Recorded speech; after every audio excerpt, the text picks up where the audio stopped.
Welcome to S4 media. నేను మీ రమ్య. వరి పంటపై ముఖ్యమంత్రి చంద్రబాబు ఆసక్తికర వ్యాఖ్యలు చేశారు. బుధవారం అన్నమయ్య జిల్లాలో పర్యటించిన ముఖ్యమంత్రి చంద్రబాబు బహిరంగ సభలో ప్రసంగించారు. రైతులను ఉద్దేశించి మాట్లాడిన చంద్రబాబు నీళ్లు ఉన్నాయని అందరూ వరి వేస్తే తినేవాళ్ళు ఎవరూ లేరని స్పష్టం చేశారు.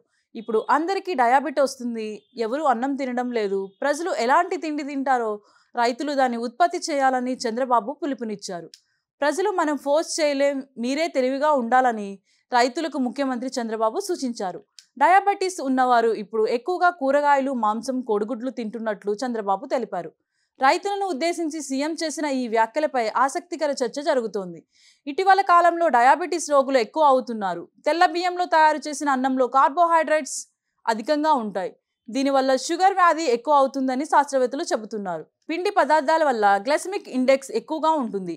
ఆహారం తిన్న తర్వాత అది రక్తంలో చక్కెర స్థాయి చెప్పే కొలమానం. తెల్ల బియ్యం GI విలువ అధికంగా ఉండడం వల్ల తిన్న వెంటనే అది త్వరగా గ్లూకోజ్గా మారి రక్తంలోకి విడుదలవుతుంది. ఇది డయాబెటీస్ పెరిగేందుకు కారణమవుతుందని అంటున్నారు. ఈ కారణం వల్ల ఎక్కువ మంది అన్నం తినేందుకు ఇష్టపడడం లేదు. తెల్ల బియ్యం అన్నం బదులుగా బియ్యం, ముడి బియ్యం లేదా తక్కువ కార్బోహైడ్రేట్లు, ఎక్కువ ఫైబర్ ఉన్న చిరుధాన్యాలు తీసుకుంటున్నారు. అందుకే ముఖ్యమంత్రి చంద్రబాబు సైతం వరికి బదులుగా ఇతర పంటలను పండించాలని రైతులు విశ్లేషిస్తున్నట్లు చెబుతున్నారు. ఇక తాజా అధ్యయనాల ప్రకారం మన దేశంలో ఇటీవల డయాబెటీస్ వ్యాధిగ్రస్తుల సంఖ్య గణనీయంగా పెరిగింది. సుమారు 10.1 కోట్ల మంది భారతీయులు డయాబెటీస్తో బాధపడుతున్నారని ఒక అంచనా.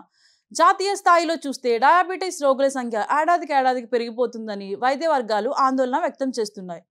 ఇక ఏపీలో డయాబెటీస్ రోగుల సంఖ్య తీవ్రంగా ఉందని అధికారిక లెక్కలు చెబుతున్నాయి.